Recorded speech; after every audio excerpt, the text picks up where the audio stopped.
बहुत ही सुखद एहसास होता है जब पिता और पुत्र दोनों एक साथ बैठे होते हैं।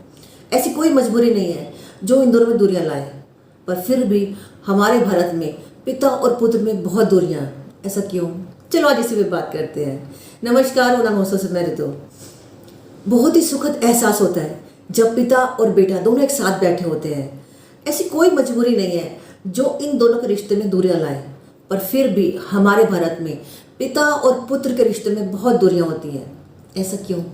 चलो आज इसी पे बात करते हैं। नमस्कार, मेरा नाम है मैं ऋतु। पिता पर मैंने पहले भी बहुत सारी वीडियो बनाई है। आज फादर डे पर पिता और पुत्र में दूरी क्यों रहती है, आज इसी बारे में बात करते हैं।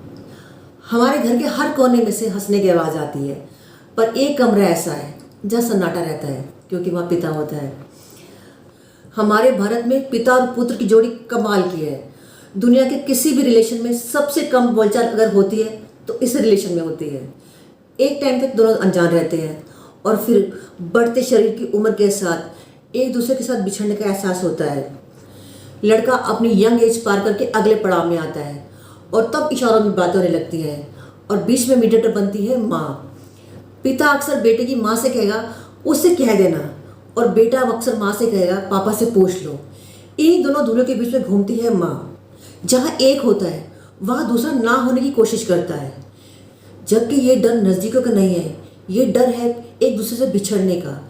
हमारे भारत में शायद ही किसी पिता ने अपने बेटे से कहा होगा कि मैं तुझे बहुत प्यार करता हूँ।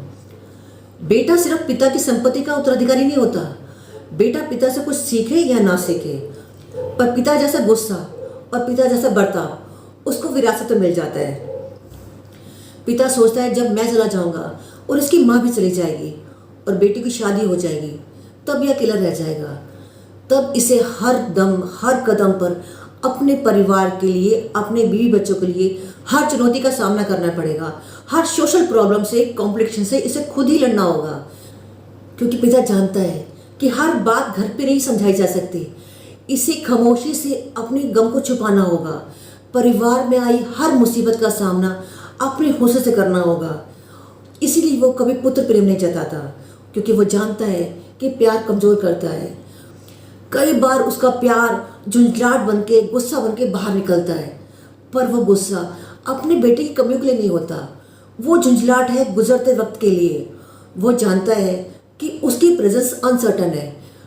कहीं ऐसा ना हो कि उसके अभिमन्यु का वध उसकी दी हुई कम शिक्षा की वजह से हो जाए। बेटा जल्दी से जल्दी सीख ले और गलतियां करनी बंद करे, क्योंकि सभी की गलतियां माफ़ है, पर घर के मुखिया की नहीं।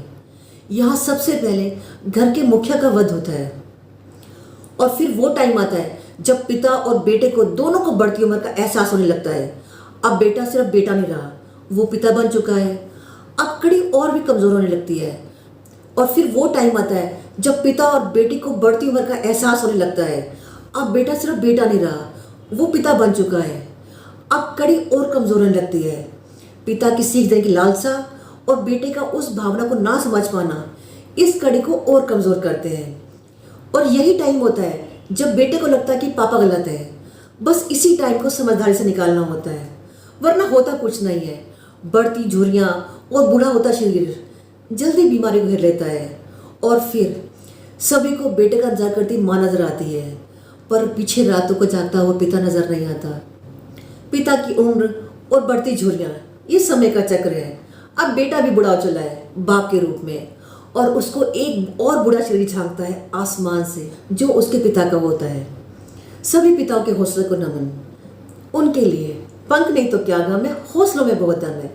अगर ये वीडियो फेसबुक पे देख रहे हो तो मेरे पेज को लाइक कर लीजिए, यूट्यूब पे देख रहे हो तो वीडियो लाइक कर लीजिए, चैनल सब्सक्राइब कर लीजिए और बेल आइकन को दबा लीजिए, ताकि आने वाली वीडियो नोटिफिकेशन आपको टाइम पर मिल जाए। मिलते हैं फिर एक नई हौसला बढ़ाने के साथ। तब तक के लिए टेक केयर।